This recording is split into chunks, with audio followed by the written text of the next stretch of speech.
Hi everyone, welcome back to my channel Saroja vlogs. ఎవరైనా first time చూస్తున్నట్లయితే subscribe చేసుకోండి, చిన్న లైక్ అయితే ఇవ్వండి మన వీడియోస్కి. అయితే నేను ఈరోజు చేపల కూర ఎలా చేస్తానో చూపిస్తున్నాను, చింతపండు వేయకుండా.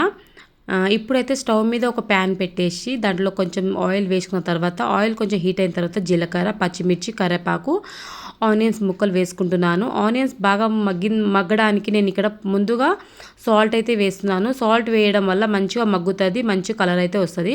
ఇలా బాగా ఫ్రై అయిన తర్వాత నేను ఇంట్లోనే దంచుకున్న అల్లం పేస్ట్ అయితే వేసుకోవాలి. ఫ్రెష్గా ఉంటుంది, షాప్లో అంత బాగుండదు కాబట్టి ఇంట్లోనే ఫ్రెష్గా అల్లం పేస్ట్ అయితే తయారు చేసుకొని వేసుకోవాలి. మంచి టేస్ట్ అనేది ఉంటుంది ఇంట్లోనే అల్లం పేస్ట్ తయారు చేసుకొని వేసుకోవడం వల్ల. ఇలా అల్లం పేస్ట్ కూడా బాగా ఫ్రై అయిన తర్వాత కొంచెం పసుపు, తగినంత కారం ఎక్కువనే పడుతుంది, ఎందుకంటే చేపల కూర కదా, కొంచెం కారం అనేది ఎక్కువనే పడుతుంది. ఇలా కొంచెం కారం, పసుపు వేసుకొని బాగా ఫ్రై అయిన తర్వాత నేనైతే ఇక్కడ టమాటాని మంచిగా వాష్ చేసుకొని మిక్సీ పట్టి ఇలా పేస్ట్ చేసుకొని దీంట్లో అయితే వేసుకుంటున్నాను. టమాటా ఇట్లా పేస్ట్ చేసుకొని వేయడం వల్ల టేస్ట్ అనేది ఇంకా బాగుంటుంది.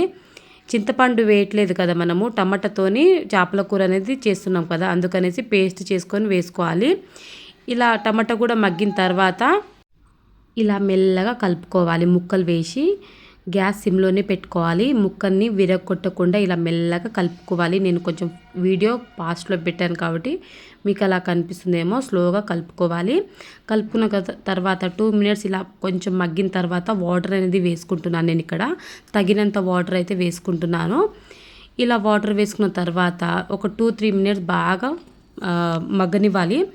చిక్కటి చూడండి ఎంత చిక్కగా ఉందో కర్రీ అనేది. ఇక్కడ నేను కొంచెం జీలకర్ర, ఇంకా వాము, కొంచెం మెంతులు, ఇంకా కొంచెం అది నువ్వులు వేసుకొని కొంచెం ఫ్రై చేసుకొని ఇలా మిక్సీ పట్టి మసాలా అనేది తయారు చేసుకొని దీంట్లో అయితే వేసుకుంటున్నాను.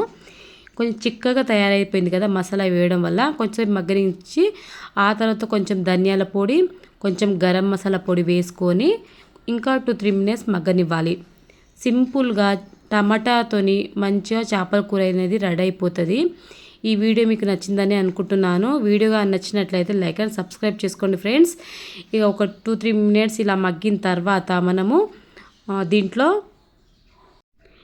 ఇలా చేసుకోవాలి. చింతపండు ఒక్కొక్కరికి పడదు కాబట్టి మంచిగా టమాటాతోని చేపల కూర అనేది చేసుకోవాలి. చాలా బాగుంటుంది, చిక్కగా చాలా టేస్టీగా ఉంటుంది. ఇలా లాస్ట్కి కొంచెం కట్ చేసుకున్న కొత్తిమీర వేసుకొని సర్వ్ చేసుకుంటే చాలా బాగుంటుంది. ఈ వీడియో మీకు నచ్చినట్లయితే like and subscribe friends. Next వీడియోలో కలుద్దాం. Bye bye.